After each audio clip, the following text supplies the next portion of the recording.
Quand je me suis inscrit en 2011 sur Smogon, le site référence de la compétition internationale de Pokémon, toutes les certitudes que j'avais acquises jusque-là au sein de la petite niche de joueurs console en France ont quelque peu volé en éclats.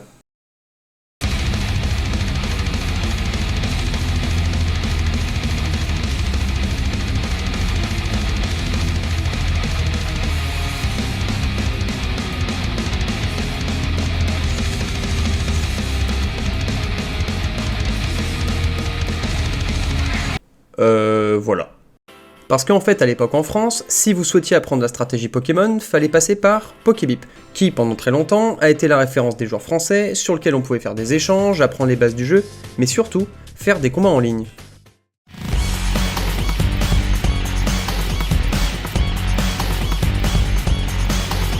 Et la comparaison avec Smogon s'arrête ici parce que le niveau était franchement nul. Mais il était possible de se démarquer de cette foire aux pseudo douteux et aux règles complètement dénuées de sens en tapant dans l'œil des quelques recruteurs présents à cette kermesse. Ok, première question, pourquoi? Deuxième question, pour qui? Tout simplement pour dénicher la nouvelle pépite qui viendrait renforcer les rangs de leurs équipes. Donc ça veut dire qu'il n'y a pas que Pokébip, mais également des teams qui gravitent autour. Absolument. La section Wi-Fi Battle n'est qu'un océan dans lequel les marins viennent pêcher. La vraie compétition, ça se passe au sein de ces fameuses équipes. RNH, Predator, Strategang, Orage et Red Dragon. La suite logique des événements, c'est de désigner la meilleure team. Donc pour ça, des affrontements intercommunautaires ont lieu toute l'année pour définir l'équipe la plus forte. Et pour faire partie des titulaires, il y avait des tournois internes organisés. Bref, tout ce qu'il faut pour progresser théoriquement et mécaniquement. Et comprenez bien qu'à ce moment-là, Smogon existe déjà depuis plusieurs années, mais on ignore quasiment tous son existence, à tel point que son nom a dû être prononcé une seule fois au cours de ma période console, et c'était uniquement pour parler d'un joueur nommé Fires, qui apparemment aurait été membre d'une des équipes françaises avant de s'émanciper chez le géant américain. Ce gars-là, on disait lui qu'il était le meilleur joueur national parce qu'il jouait avec des professionnels sur Smogon. Mais comme ce fameux Fires, il jouait déjà plus avec nous quand j'ai commencé la compétition, bah je me suis jamais réellement intéressé à lui et j'ai même pas eu la curiosité de taper Smogon dans ma barre de recherche. Du coup, moi ce que j'ai fait, bah j'ai continué de tracer ma route, je me suis fait recruter par une team et j'ai fini par devenir un des meilleurs joueurs de cette micro-communauté. Puis là je vois que tout le monde commence à quitter le navire de la Nintendo DS pour rejoindre un simulateur de combat. Shoddy Battle.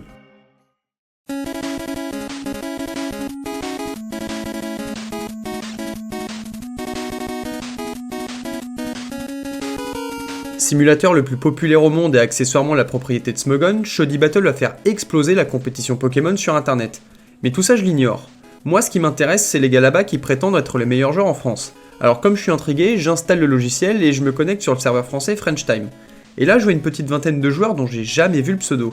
C'est bizarre. Ce seraient les meilleurs en France alors que j'ai jamais entendu parler d'eux? Bah allons vérifier les rumeurs.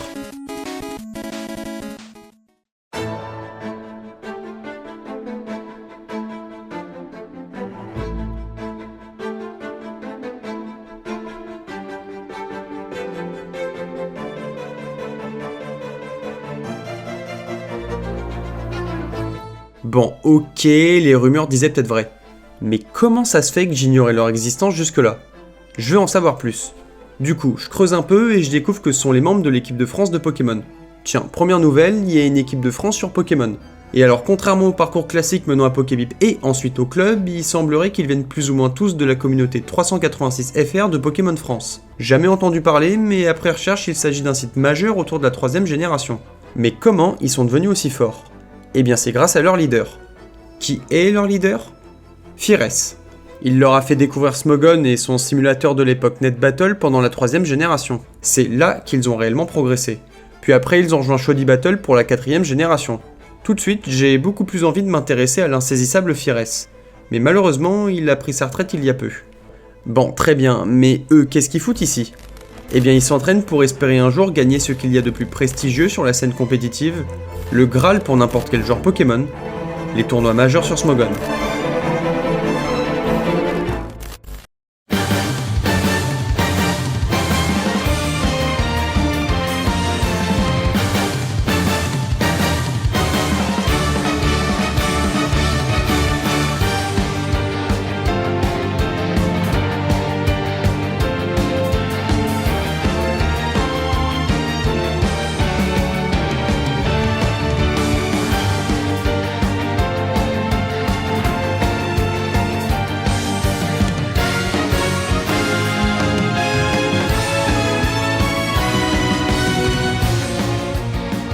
Et ça tombe bien justement parce que l'un d'entre eux est en cours.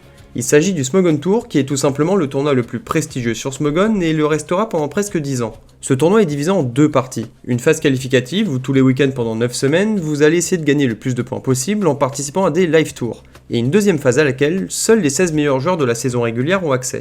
Et lors de cette édition d'automne, 2 Français, Maf et Mario Land, sont aux portes des playoffs. Mon rôle de figurant, c'est de les aider à se qualifier en éliminant les concurrents directs. Dimanche 7 novembre 2010, 19h59, me voilà donc en train de rafraîchir ma page internet en attendant les inscriptions qui tomberont à 20h pétantes. On m'avait briefé en amont que les inscriptions c'était déjà le début du tournoi et il fallait être très rapide pour être dans les heureux participants. Première étape validée avec brio et je débarque maintenant sur le serveur de Smogon sur Shoddy Battle. Et là, changement d'ambiance.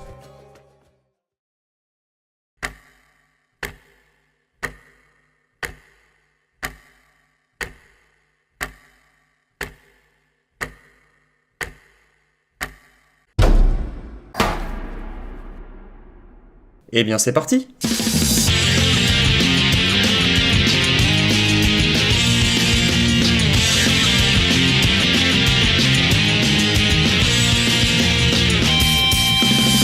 Je joue donc mon match du premier tour contre un certain Apologize, apparemment un bon joueur membre de l'équipe d'Allemagne de Coupe du Monde. Normalement aucune chance que je l'emporte mais la magie de Pokémon opère et je m'impose complètement par hasard. Puis profitant de la pause avant le deuxième tour, j'en profite pour aller prendre des nouvelles de mes camarades. Mario Land est au deuxième tour mais malheureusement Maf a été éliminé d'entrée.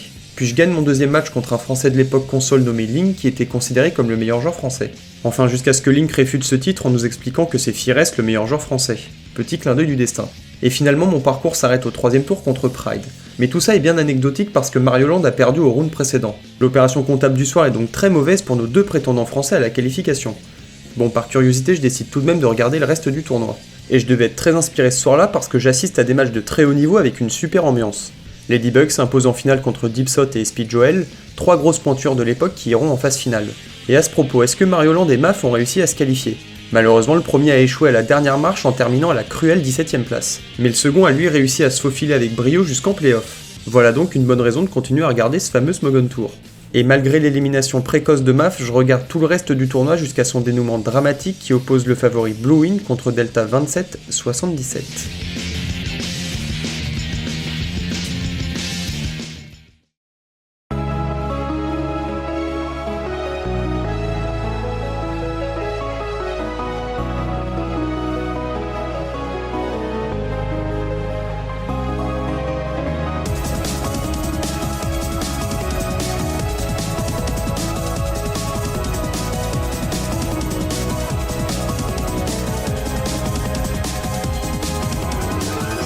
Cette finale, j'en garde un souvenir marquant et pas simplement du fait que c'était le premier tournoi majeur auquel j'assistais.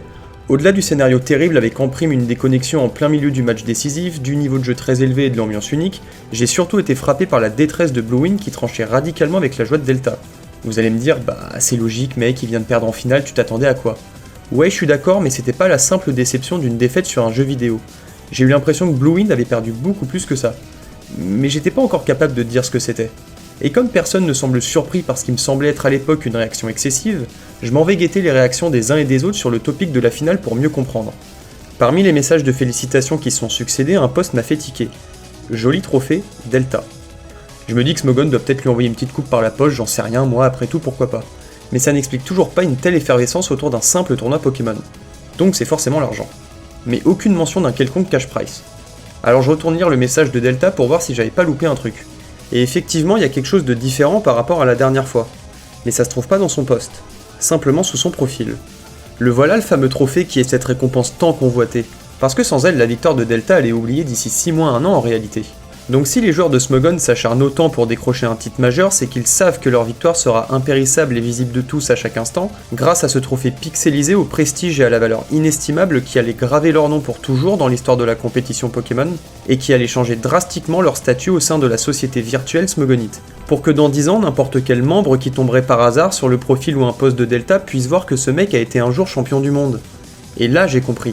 Cette quête obsessionnelle de la reconnaissance individuelle qui va motiver une communauté entière pendant près de 2 décennies sans que Smogon ait besoin d'injecter le moindre centime. Et là vous allez légitimement vous dire que tout ça est franchement ridicule. Et vous avez sûrement raison. Mais j'espère qu'à la fin de cette vidéo vous allez un peu mieux comprendre pourquoi des milliers de joueurs et moi-même sommes passés de la place de figurant au rôle d'acteur principal.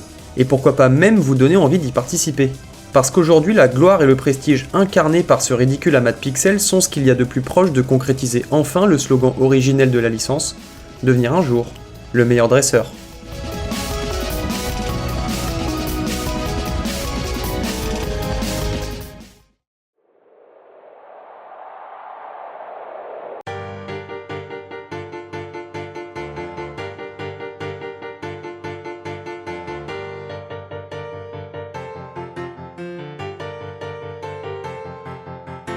Nostalgique, hein? Surtout toi, enfant de la génération 90, en pyjama sur ton canapé en train de regarder le dernier épisode de l'animé Pokémon. Il est impossible que t'aies jamais voulu ressentir le grand frisson que vivait Sacha, qui, je le rappelle au passage, n'a que 10 ans et un sac à dos contenant au mieux 3 slips, une paire de chaussettes et 2 t-shirts quand il décide de se barrer avec une souris de compagnie pour voyager dans tout le pays. Évidemment, comme dans tout dessin animé, le but recherché était que le jeune téléspectateur puisse s'identifier au personnage principal. Bingo, ça fait un carton, la Pokémania prend tout le monde de court, et surtout les adultes qui se mettent à réellement paniquer que leurs enfants se tirent avec le chien au beau milieu de la nuit avec un bâton et une lampe torche pour conquérir le monde. Mais pas de panique, la diffusion du premier épisode sur les télévisions occidentales seulement quelques semaines avant la sortie des versions rouge et bleu était bien entendu calculée. Et comme ça, les parents allaient pouvoir être rassurés quant aux envies soudaines de grandeur et de liberté de leurs gosses. Le problème maintenant, c'est qu'ils vont plus réussir à déloger notre cul de la chaise parce qu'on sera beaucoup trop concentré sur notre Game Boy à tenter de devenir l'égal de notre idole. Enfin, on n'aura pas vraiment de difficulté à dépasser cette saucisse qui va mettre plus de 20 ans à conquérir ce qu'en quelques mois tous les enfants du monde ont fait. Devenir maître de la ligue.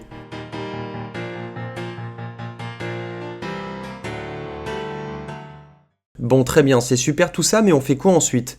On se tire la bourre avec nos potes de l'école à coups de câble ligne pendant des semaines, mais ça répond pas à la question principale. Qui est le meilleur dresseur? Alors déjà, comment le devenir, mais surtout comment le savoir?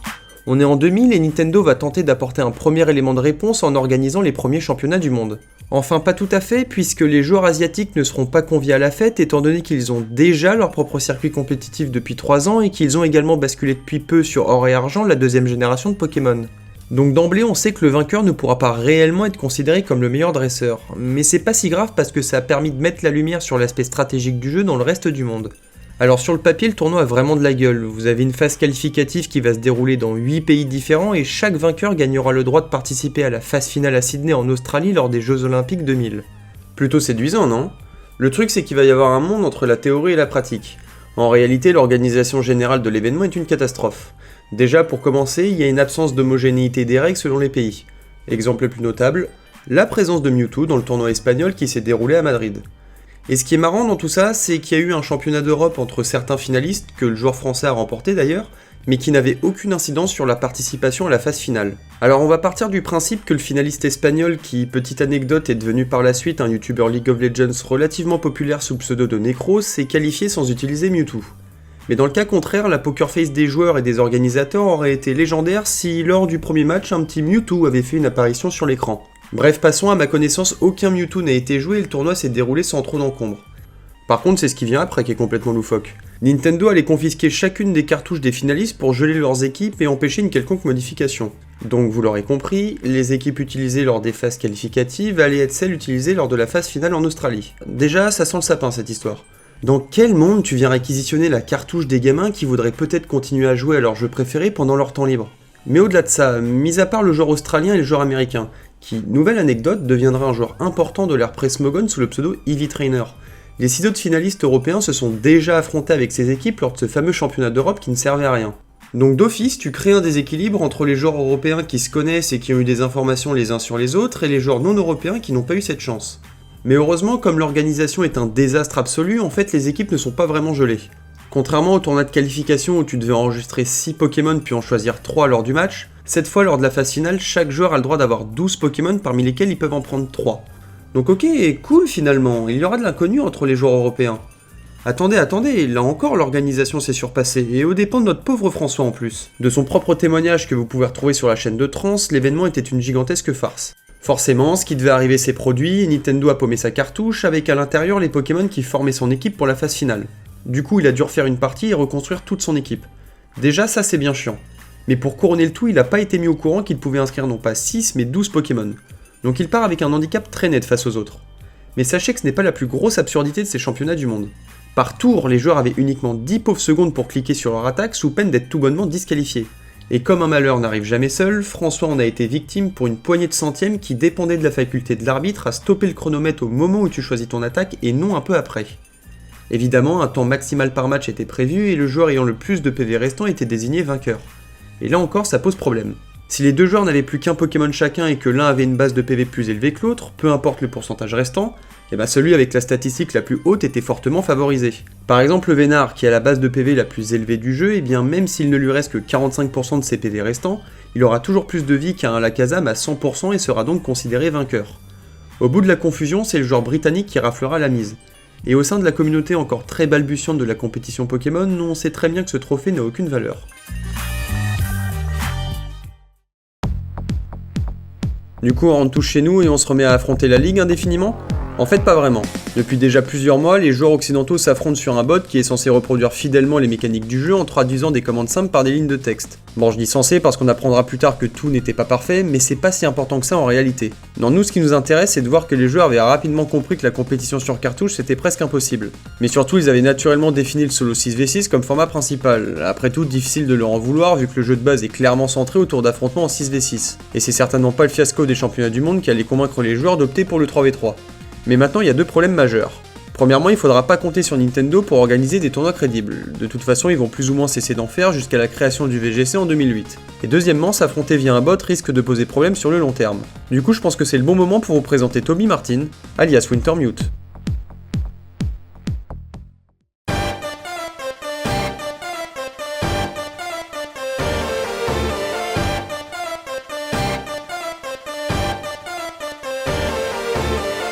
En 2000, Toby est un étudiant à l'université de mathématiques de Miami qui adore les jeux vidéo et l'informatique. Et quand il a mis les mains sur Pokémon, il n'a pas vraiment vécu la même aventure que tous les autres. Parce que Toby, ce qui l'intéressait, c'était de découvrir les secrets que renfermait le jeu, il en avait rien à foutre de battre la ligue et de capturer tous les Pokémon.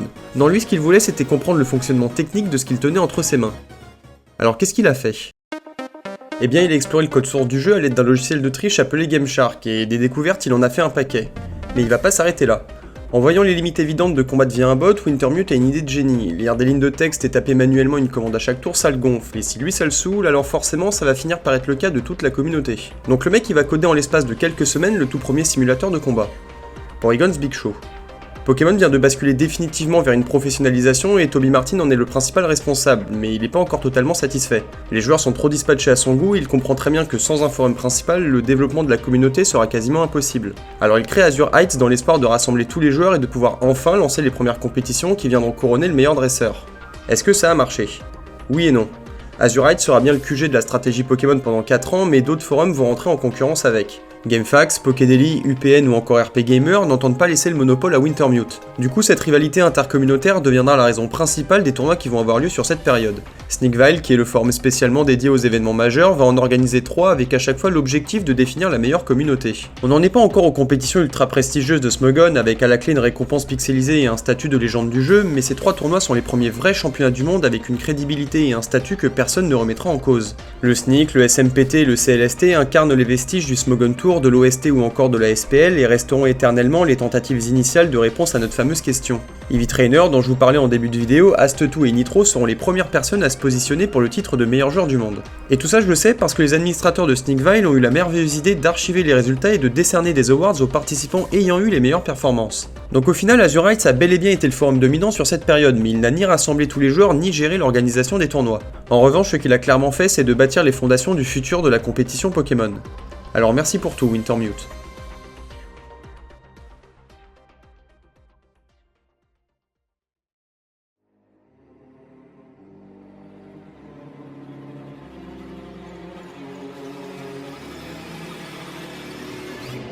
Le 18 décembre 2004, Chaos crée l'idéal imaginé par Wintermute 4 ans plus tôt. Smogon va occuper l'entièreté du paysage de la compétition Pokémon pendant 20 ans en aimantant absolument tous les joueurs et en faisant éclater l'intégralité des micro-communautés existantes. À travers un système de récompenses de badges et de trophées pixelisés, Smogon a réussi à devenir le roi de Pokémon en instaurant une hiérarchie au sein de sa communauté qui va progressivement se transformer en une espèce de micro-société. Tout le monde y trouve son compte, aussi bien les contributeurs que les joueurs, et au lieu de tenter d'élire le meilleur forum, Smogon va plutôt chercher à désigner le plus grand dresseur de la planète. Ok, il est enfin temps de répondre une bonne fois pour toutes à notre question, et accrochez-vous parce qu'il va y avoir beaucoup d'informations. Depuis 2005, c'est pas moins d'une centaine de tournois officiels qui ont eu lieu sur la communauté Pokémon la plus puissante au monde, et en 20 ans il s'en est passé des choses. Mais avant de vous révéler qui se trouve au sommet de la compétition de la licence la plus populaire de tous les temps, laissez-moi vous expliquer comment fonctionnent les championnats du monde sur Smogon. Déjà pour commencer, je tiens à préciser qu'on va uniquement s'intéresser au format principal selon la philosophie de Smogon, l'Overused. Pour ceux qui sont pas familiers avec la compétition Pokémon et notamment celle issue de Smogon, je vais vous expliquer son mode de fonctionnement. Dès sa création, la communauté américaine a décidé de structurer le jeu en se basant sur des seuils de puissance et d'utilisation des Pokémon de manière à pouvoir élargir son éventail de possibilités et attirer un maximum de monde possible. Cette catégorisation du format s'appelle des tiers.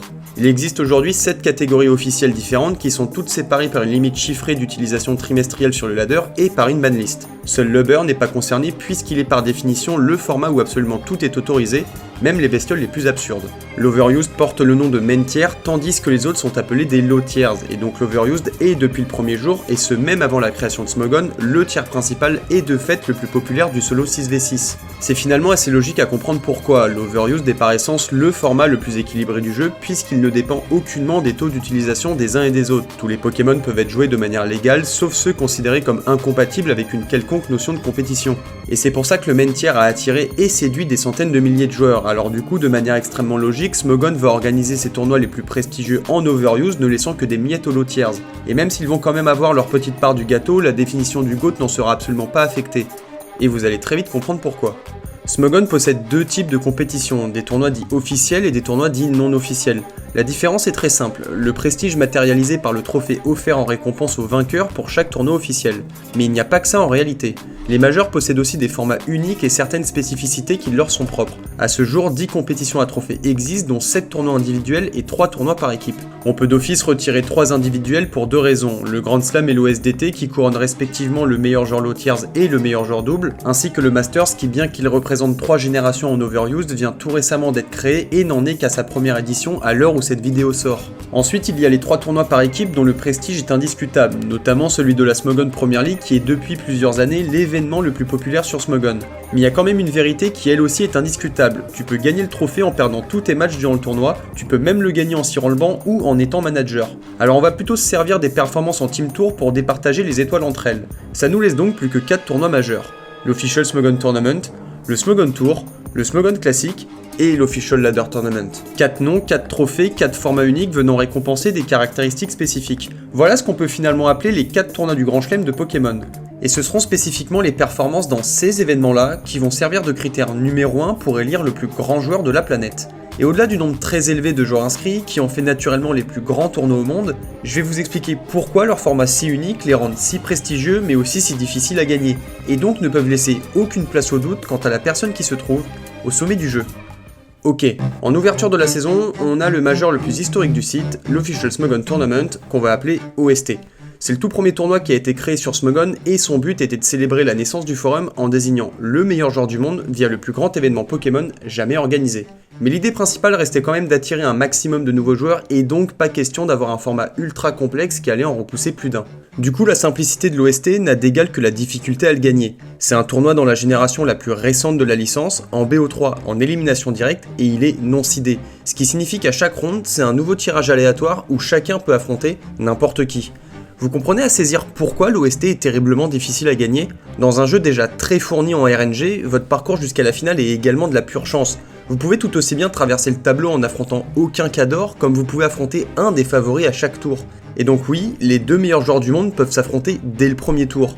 Mais c'est tout ce qui fait le charme de ce tournoi, et Smogon a réussi son coup parce qu'encore aujourd'hui, l'OST est l'événement récoltant le plus grand nombre d'inscriptions. A titre de comparaison, l'OST comptabilise chaque année des milliers de participants alors que les autres majeurs dont le format est plus complexe sont plutôt dans les centaines. Bref, l'OST est unique en son genre, et malgré le facteur chance qui l'entoure, je vous rassure qu'aucun Pecno a déjà réussi à le gagner, et chaque nouvelle édition est remportée par un crack. Donc avant d'être chanceux, il faut surtout être super fort pour le gagner. En deuxième majeur de la saison, on a le fameux Smogon Tour dont je vous ai parlé plus tôt dans cette vidéo, et qui est donc considéré comme le tournoi Pokémon le plus prestigieux au monde.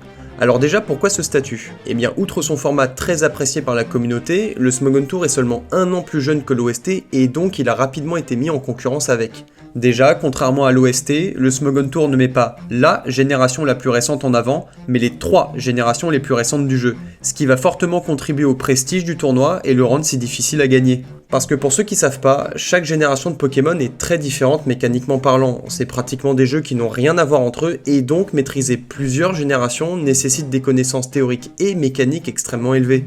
Ensuite, le Smogon Tour va être moins punitif que sa grande sœur. Vous allez avoir une phase qualificative de 9 semaines, au cours de laquelle des tournois vont avoir lieu tous les week-ends dans chacune des 3 générations représentées sur l'édition. Le but est de choper le plus de points possible en gagnant un maximum de matchs pour faire partie du top 16 qui ira en phase finale.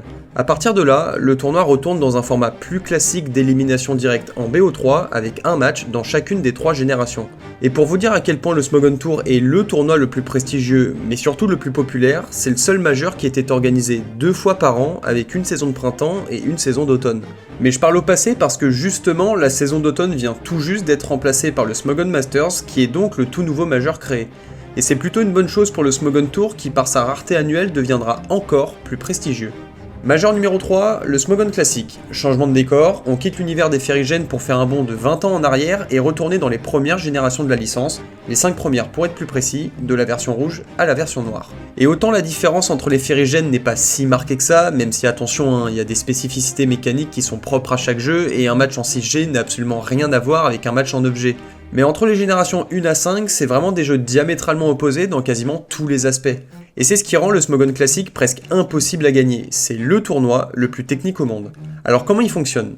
Comme pour le Smogon Tour, vous avez une phase qualificative pendant laquelle il faut gratter un maximum de points, mais cette fois-ci, ça sera pas des live tours le week-end où on peut retenter sa chance le lendemain ou les semaines suivantes, non, là c'est un OST dans chacune des 5 premières générations de la licence. Et non, vous n'avez pas mal entendu, j'ai bien dit OST.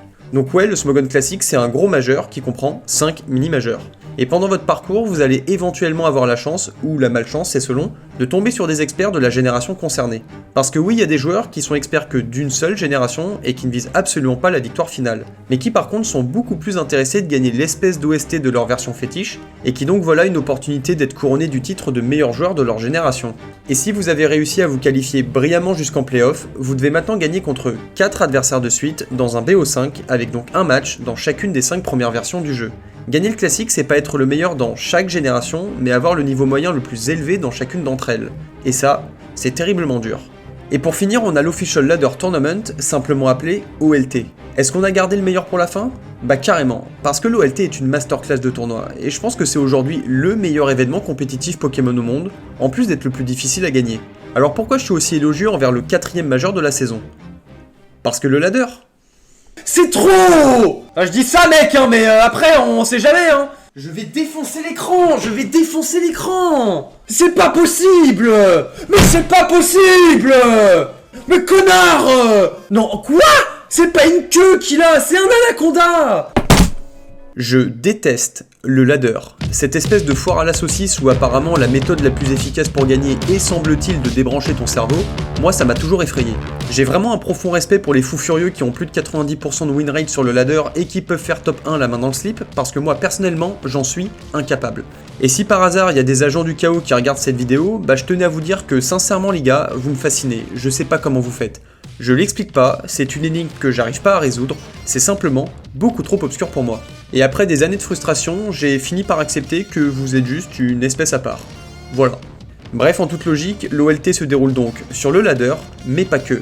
Il y a bel et bien une phase qualificative qui s'effectue d'abord sur la ranked de la génération la plus récente et qui va comprendre 4 cycles d'une semaine où l'objectif est d'être dans le top 8 à la seconde de la deadline au moment du screenshot final. Ensuite, les 32 animaux qui ont réussi à se qualifier vont s'affronter en BO3 sur un tournoi en ronde suisse où il faut choper 3 victoires. Donc vous avez le droit de perdre jusqu'à 2 fois. Et là on arrive enfin au playoff avec un top 16 et de l'élimination directe, toujours en BO3. Vous vous rendez compte un peu des capacités mentales, d'endurance, théorique et technique qu'il faut pour gagner l'OLT ? C'est monstrueux. Et je conseille à n'importe quelle personne qui cherche à progresser sur le jeu de faire l'OLT. Il n'y a simplement pas meilleur endroit que le zoo qu'est le ladder au moment de l'OLT pour step up. Il faut absolument passer par là. Faites-moi confiance. Bref, nous y voilà, vous avez enfin toutes les informations nécessaires pour comprendre comment sera élu le meilleur joueur de tous les temps.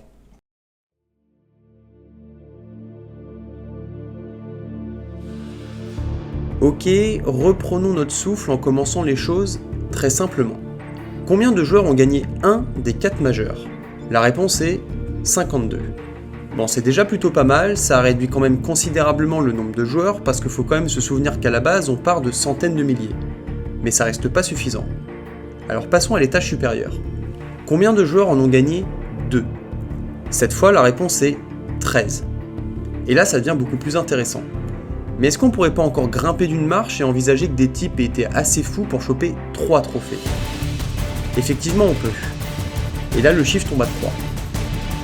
Ça devient très sérieux. Et est-ce que l'un d'entre eux a réussi l'exploit de gagner 4 majeurs ? La réponse est oui. Son nom ? ABR.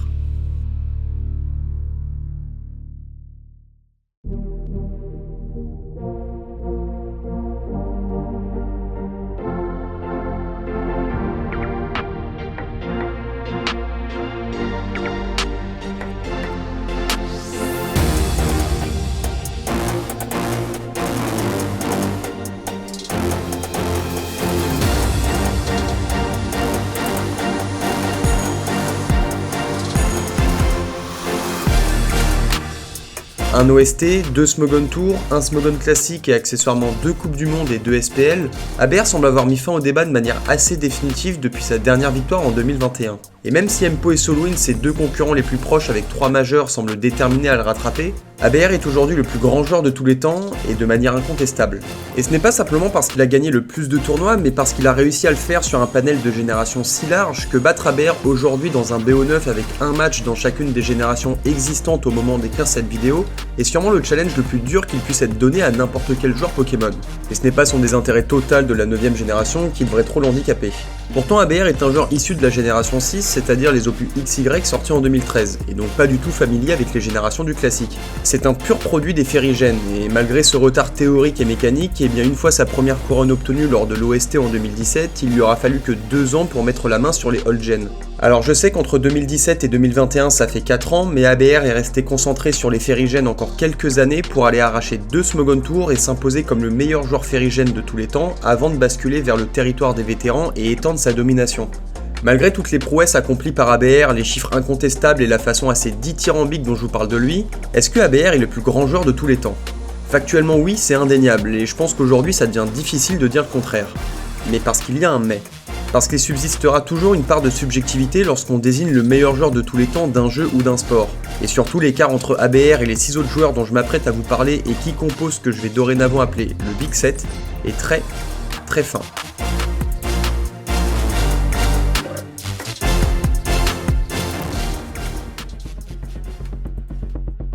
Je vous ai dit un peu plus tôt que 13 joueurs avaient réussi l'exploit de remporter au moins 2 majeurs, alors pourquoi on se retrouve avec un top 7 ? Parce que déjà, et il n'est pas question de décrédibiliser leur victoire, 3 de ces joueurs ont glané leur trophée à une époque où le niveau général et la compétition étaient bien moins relevés. Mais ils ont incarné le premier monstre à 3 têtes de l'ère Smogon et je tenais tout de même à les mentionner pour leur rendre hommage. Il s'agit de VIL, Goofball et Loki. Les 3 autres ne faisant pas partie de ce Big 7 ont eu leurs résultats à une époque où Smogon était au contraire très développé. Alors pourquoi sont-ils laissés à la porte de la catégorie ultime ? Pour des critères qui vont sûrement vous paraître plus subjectifs pour ceux ne connaissant pas trop le milieu de la compétition Pokémon, mais qui pour l'ensemble de la communauté apparaissent un peu plus comme une évidence. T-Song, Auguste et Cielé ont chacun remporté 2 trophées et font indéniablement partie des meilleurs joueurs de l'histoire. Alors qu'est-ce qu'il leur manque ?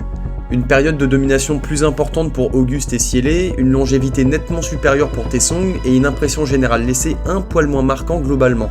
Et même si T-Song est très clairement le candidat le plus susceptible de justifier d'étendre le Big 7 à un Big 8 grâce à son incroyable prime de 2 ans faisant partie des plus gros pics de l'histoire de Smogon au cours duquel il a remporté 2 Smogon Tour, une Coupe du Monde et même atteint la finale du classique, eh bien sa disparition soudaine laisse un goût d'inachevé le plaçant un petit pixel en dessous du Big 7.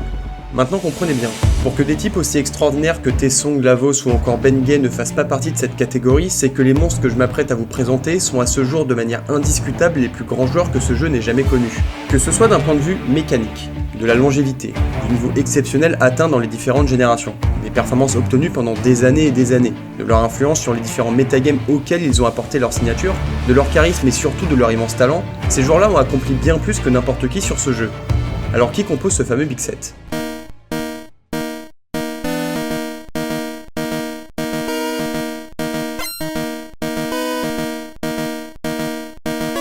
ABR donc, que je n'ai plus besoin de vous présenter, vainqueur du Smogon Classic, du Smogon Tour 2 fois, de l'OST, de la SPL 2 fois et de la Coupe du Monde 2 fois, plus grand palmarès de tous les temps sur Smogon. McMegan, vainqueur du Smogon Classic, du Smogon Tour et de la SPL 2 fois, joueur le plus souvent cité après ABR comme meilleur joueur de tous les temps. Solwind, vainqueur du Smogon Tour, du Smogon Classic, de l'OLT, de la SPL 2 fois et de la Champions League, anciennement le plus grand perdant de l'histoire de Smogon, devenu le deuxième plus grand joueur de tous les temps. BKC, vainqueur du Smogon Tour 2 fois, de la SPL et de la Coupe du Monde 5 fois, plus gros palmarès Smogon derrière ABR. Mpo, vainqueur du Smogon Tour 2 fois, de l'OST, de la SPL 2 fois et de la Coupe du Monde, plus grand joueur ferrigène avec ABR. Et enfin Tricking, vainqueur de l'OLT 2 fois, de la SPL 2 fois et de la Coupe du Monde, il est le joueur ayant connu le plus grand pic de l'histoire de la compétition Pokémon. Je pense qu'à l'énoncé de leur palmarès, il n'est pas vraiment utile de vous expliquer pourquoi ces gars-là sont des cracks absolus et appartiennent à une catégorie à part du reste de la communauté. Alors mis à part la première place relativement évidente et unanime d'ABR, existe-t-il un classement plus ou moins objectif des autres? Eh bien pas vraiment. D'un point de vue purement basé sur les résultats, Solwind devrait être numéro 2 et Mpo numéro 3, simplement dû au fait qu'Mpo est un spécialiste uniquement des ferrigènes tandis que Solwind est un expert de... tout. Mais là on risque de toucher le très subjectif, alors je préfère laisser ça pour plus tard. Derrière on devrait avoir McMegan qui a fait une finale de plus que BKC qui le suit de très près. Les deux joueurs ont atteint chacun 3 fois la finale du Smogon Tour, mais McMegan a également fait finale du Smogon Classic. Et pour finir on a Tricking, qui est le dernier à avoir rejoint la bande et élargi le Big 6 à un Big 7. Son panel et sa période de domination sont plus restreints que ceux des autres et pourtant il fait indéniablement partie de ce Big 7. Parce que Tricking est un génie, tout simplement. Vous vous souvenez quand je vous ai dit que l'OLT était le tournoi le plus difficile à gagner? Eh bien Tricking en a gagné 2, et à la suite. Alors rien que pour ça, je pense qu'il mérite largement sa place dans le Big 7.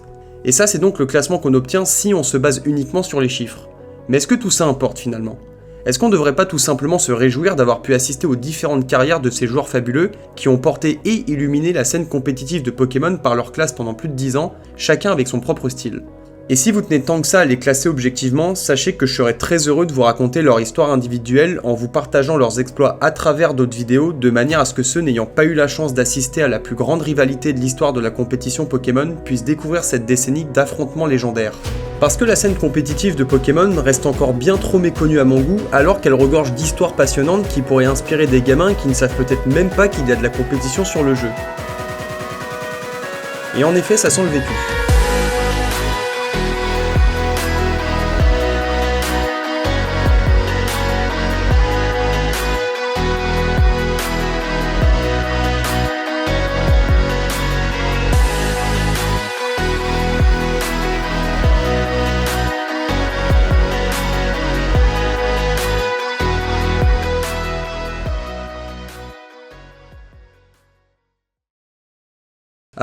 Oui, au fait, c'est moi le 7ème membre du Big 7.